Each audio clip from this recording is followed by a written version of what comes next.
नमस्कार बच्चों, आज हम कक्षा 12वीं की हिंदी ऐच्छिक की पाठ्य पुस्तक अंतरा के कविता खंड के अंतर्गत जयशंकर प्रसाद द्वारा रचित कार्नेलिया का गीत समझेंगे। बेटा, कार्नेलिया का गीत उनके नाटक चंद्रगुप्त के द्वितीय अंक के प्रारंभ से लिया गया है। इस नाटक में सेल्यूकस की पुत्री कार्नेलिया गाती है और इस गीत में कवि की भारतीय सभ्यता और संस्कृति के प्रति अगाध आस्था व्यक्त हुई है।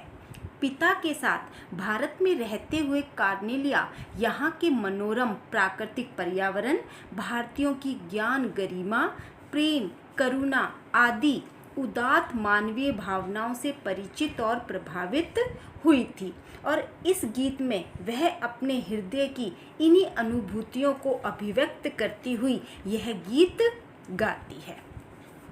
अरुण यह मधुमय देश हमारा। अरुण का मतलब होता है बेटा लाल और मधुमय का मतलब होता है मधुरिमा से युक्त। तो कार्नेलिया कहती है कि भारत भूमि ही वह पावन भूमि है जहाँ सर्वप्रथम ज्ञान और सभ्यता का सूर्य उदित हुआ। यह देश मधुरता से भरा है।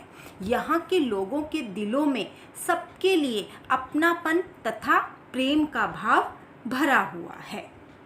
जहाँ पहुँच अनजान क्षितिज को मिलता एक सहारा। क्षितिज का अर्थ होता है जहाँ पर बेटा धरती और आकाश मिलते हुए नजर आते हैं।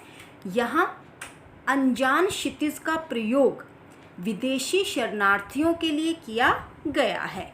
कवि कहना चाहता है कि यह भारत भूमि की विशेषता है कि यहाँ अनजान प्रदेशी को भी, जिन्हें हम नहीं जानते हैं, उनको भी भारत भूमि में आकर आश्रय मिल जाता है और उन्हें यह देश अपना सा प्रतीत होता है।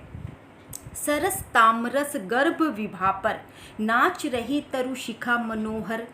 तामरस, तामरस का मतलब होता है बेटा कमल और विभा का मतलब होता है चमक। तरु का मतलब होता है वृक्ष और शिखा का मतलब होता है चोटी। तो तरु शिखा का अर्थ हुआ पेड़ की चोटी।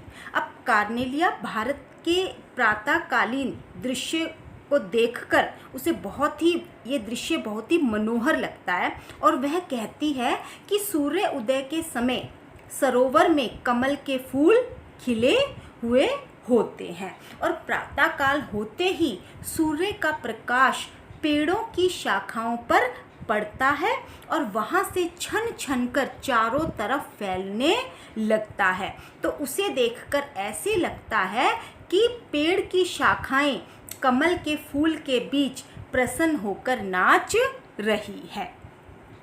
छिटका जीवन हरियाली पर मंगल कुमकुम सारा। इसका अर्थ हुआ कि जब धरती की हरियाली पर जब सूर्य की लाल किरणें बिखरती हैं तो ऐसा लगता है जैसे किसी ने पूरी धरती पर मंगलकारी कुमकुम यानी कि सिंदूर या गुलाल बिखेर दिया हो। लघु सुरधुन से पंख पसारे शीतल मलय समीर सहारे। उड़ते खग जिस और मुँह किए समझ नीड़ निज प्यारा। अब कार्नेलिया कहती है कि छोटे छोटे इंद्रधनुष के समान। यहाँ पर लघु का मतलब होता है बेटा छोटे और सुरधुन का मतलब होता है इंद्रधनुष और शीतल का मतलब ठंडा और समीर माने हवा और मलय का मतलब होता है सुगंधित। तो कार्नेलिया कहती है कि छोटे छोटे इंद्रधनुष के समान रंग बिरंगे पंखों वाले पक्षी चंदन वाली शीतल हवा के साथ जिस तरह अपने प्यारे घोंसलों में जाने हेतु उत्साहित होकर उड़ जाते हैं, तो ऐसा लगता है कि जो भारत देश है वो उनका अपना देश है। आशय ये हुआ कि सदियों से हमारा देश विदेशियों के लिए आश्रय स्थल रहा है। जिसको संसार में कहीं आश्रय नहीं मिला, भारत भूमि ने उसे आश्रय दिया है। इसलिए वे भारत को अपना प्यारा नीड़ यानी कि घोंसला समझते हैं। बरसाती आँखों के बादल बनते जहाँ भरे करुणा जल। कार्नेलिया कहती है कि यहाँ के निवासी करुणा एवं दया से भरे हुए हैं।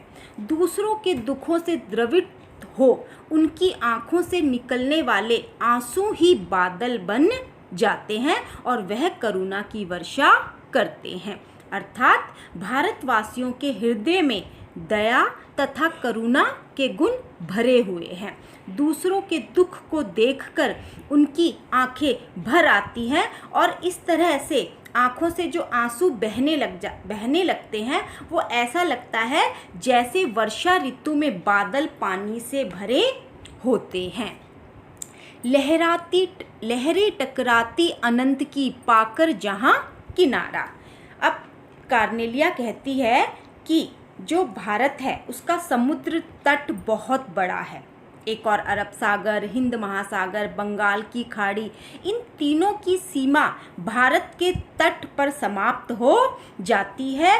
अर्थात जो भारत में जो समुद्र है, जो अनंत दिखाई पड़ता है, उसे भी भारत में आकर किनारा मिल जाता है। हिम कुंभले उषा सवेरे, भरती ढुलकाती सुख मेरे, मंदिर ऊँगते रहते जब जगकर रजनी भर तारा। अब देखिए बेटा, इन पंक्तियों में सूर्य के उगने से पहले का बड़ा ही सुंदर चित्रण किया गया है।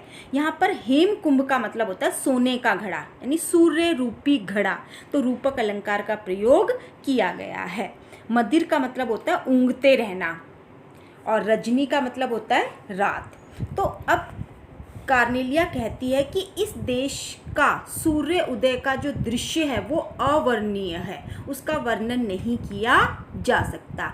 सूर्य उदय से पूर्व उषा स्वयं, यहाँ पर उषा का मानवीकरण किया गया है कि उषा स्वयं स्वर्ण कलश लेकर, यानी सूर्य रूपी घड़े को लेकर इस देश के ऊपर सुखों की वर्षा करती है।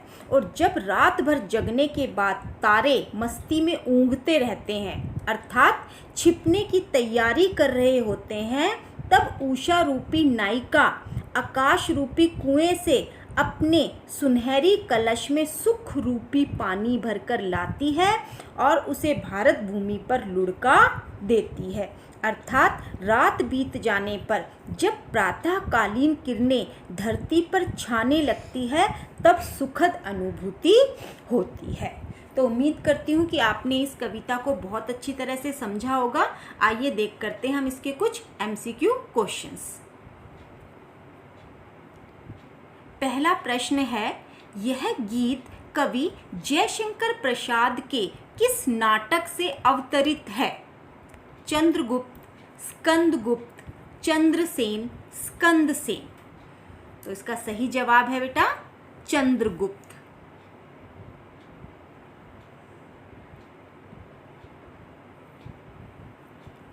दूसरा प्रश्न, बरसाती आंखों के बादल से अर्थ व्यंजक होता है, इसमें से कौन सा अर्थ निकल रहा है? भारतीयों की करुणा का, भारतीयों की दया भावना का, बादल से गिरती बूंदों का, या फिर भारतीयों की करुणा व दया भावना का? तो इसका सही जवाब है भारतीयों की करुणा व दया भावना का।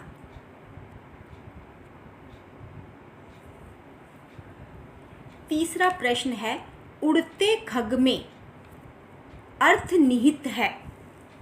भारत में आश्रय पाने की इच्छा रखने वाले लोग, भारत में रहने वाले विदेशी, उड़ते पक्षी, या फिर उपरोक्त सभी? तो उड़ते खग में जो अर्थ निहित है वो है बेटा भारत में आश्रय पाने की इच्छा रखने वाले लोग।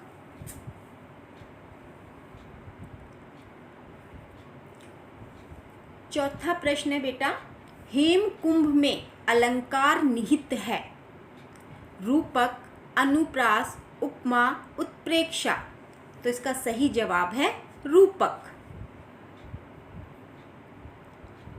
यह हेम कुंभ है बेटा। पांचवा प्रश्न, लघु सुरधनु से पंख पसारे में अलंकार बताइए? उपमा अलंकार, अनुप्रास अलंकार, उत्प्रेक्षा अलंकार, मानवीकरण अलंकार? तो मैंने आपको जब भी अलंकार पढ़ाए हैं, समझाया है, तो मैंने आपको बताया है एक पहचान होती है, जहाँ भी सा, सी, से, सरिस आता है वहाँ पर कौन सा अलंकार होता है?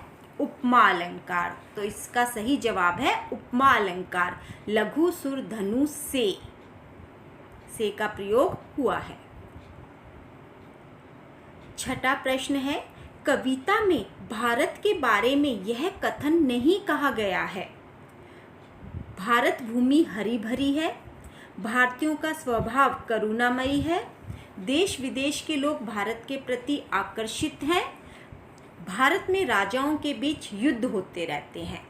तो बेटा पूरी कविता में ये जो विशेषता देख रहे हो आप, पहली, दूसरी, तीसरी, ये भारतीय विशेषता को दिखाया गया है, लेकिन भारत में राजाओं के बीच युद्ध होते रहते हैं, ये भारत की विशेषता नहीं है। तो इसका सही जवाब है भारत में राजाओं के बीच युद्ध होते रहते हैं।